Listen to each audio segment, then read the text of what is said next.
Hey guys, my name is Scoby and welcome back to another video. In today's video, I'm going to be showing you how to play PSP games on your computer in 2026. We're going to be using the emulator PPSSPP. Let's jump right into this. So the first thing I need to do for this video is open up a web browser, and we're going to be coming to this link. Links is always in the description down below. And we're going to be downloading our PSP emulator, PPSSPP. Come here, click on the downloads button here, and we're going to be downloading the latest Windows version. Now there are a couple of versions here you can get, specifically the gold and the non-gold version. The gold and the non-gold version are exactly the same. The gold version is just a paid version that lets you support the creators. So if you're interested in supporting the creators, definitely get the gold version. Otherwise, we're going to be downloading the free version in today's video, and I'm simply going to be getting the installer here. While we have our web browser open, we're also going to be coming to this link. Links is always in the description to download 7-zip. We're going to need this a little bit later to extract games. Simply come here and download the latest version of 7-zip. Once you have these downloaded, I have all my files here that we're going to need. The first thing we're going to be doing is installing 7-zip. So we need to find our 7-zip application file. We're going to be double clicking it. Click yes on the Windows pop-up that shows up. Select an install location and simply click install. Now that 7-zip is installed, we're going to be talking a bit about games. And I will start by saying I will not be sharing any download links in today's video. You will need to source your own games. However, if you download your games, they will most likely come in a 7-zip, gzip, or some sort of zipped folder. I currently have a game here in a 7-zip folder, and we will need to first extract that game out to be able to play it in PPSSPP. To do this, we're going to be right-clicking, show more options, hover over 7-zip, and I'm going to be extracting my files here. Now this can take a couple seconds. And when your game extracts, it will most likely be in a .iso format, as you can see here. And I currently have 2 games in a .iso format that we're going to be loading into PPSSPP a little bit later on. So once we have all this, we're now going to be installing PPSSPP. We're going to be looking for the setup.exe file that we downloaded earlier. Double click this. Again, click yes on the Windows pop-up. Select the language. I'm going to be leaving it English. Click OK. Select an install location. Again, just going to be leaving it on my C drive. Click next.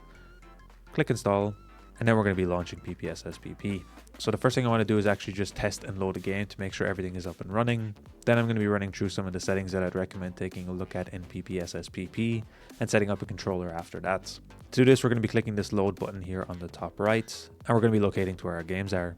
I currently have my games here. I'm simply going to be launching Daxter as an example, clicking open, and then our game is going to launch.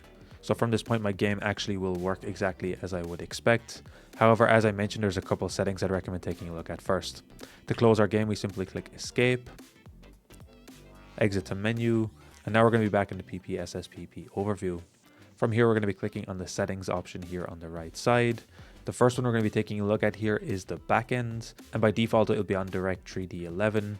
Here, I'd recommend changing it to Vulkan or OpenGL if you have a dedicated graphics card.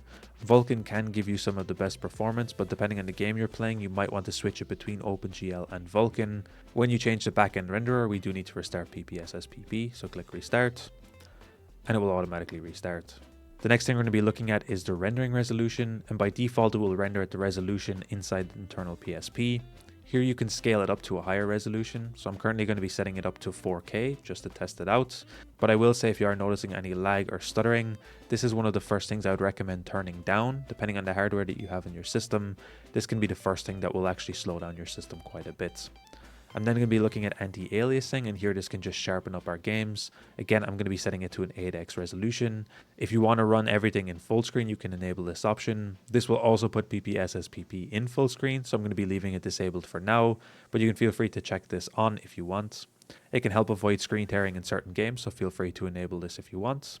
You can look at frame skipping here. To be honest, I would just recommend setting auto frames, which will take care of it itself in most cases, so it can be a good option to enable here. We're then going to be looking at the texture upscaling. Here you can set an upscale level up to 5x.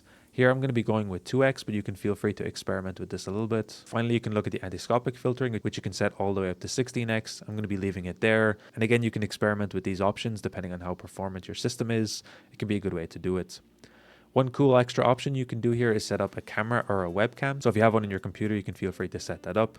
So I can actually enable it to use my webcam for when certain PSP games require the PSP camera accessory.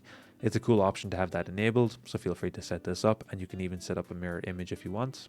And then the last things to mention are the FPS counter if you want to enable that. From this point, we're going to be coming to the controls, and here we're going to be setting up a controller. Click on controller mapping, and here And here you'll have the option to set up our controller. Now by default, if you have a controller already connected to your computer, and it's any one of the main ones, an Xbox 360, Xbox One or Xbox Series, PlayStation 4, PlayStation 3, or even a PlayStation 5 controller, it will most likely be set up here by default. You can see I already have these settings enabled, even though I haven't actually been manually in here to set everything.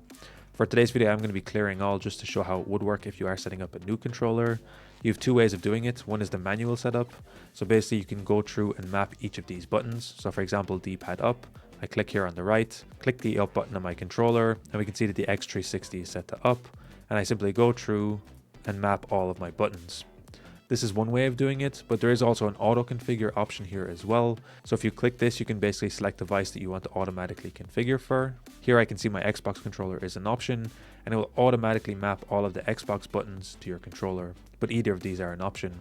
One extra thing that I really like is you can actually click this button here, show PSP, and go through and map with the mapping of a real PSP, just so you can visualize what it is. The next thing I want to do is set up a game directory before we actually launch our games. To this we click on games here. We're then going to be clicking browse, and here you just need to locate to where your games are. So I have all my games here inside this games folder. Click select folder, and should automatically search for all the games you have inside this folder. And you can see I currently have two games, Daxter and God of War. Here we can then load up another game if we want. I'm going to be putting it on the full screen option, and you can see now that my game is running and even upscaling all the way to 4K. So earlier I didn't actually set up full screen. It is possible to do it after the fact as well, of course. Simply come up to game settings. We're then going to be looking for the full screen option. Here you can also click Alt Enter or F11, which will also put the game in full screen so you can map in and out of it at any point. And if you want to open up the on-screen menu in PPSSPP, you can click the escape button on your keyboard, or click the start and select button on your Xbox controller, which will be the default mapping. And here you have access to all of your save states if you want to set up a save states. You have quick access to all of your settings. You can exit back to the menu if you want to select another game. And you have everything here you would need to manage and play your game. Anyway guys, it's as easy as that to set up and play PSP games on your PC in 2026. If you guys enjoyed this video, be sure to drop a like. Subscribe if you're new, check out the other videos on the channel. Until next time guys, as always, keep it saucy. Peace.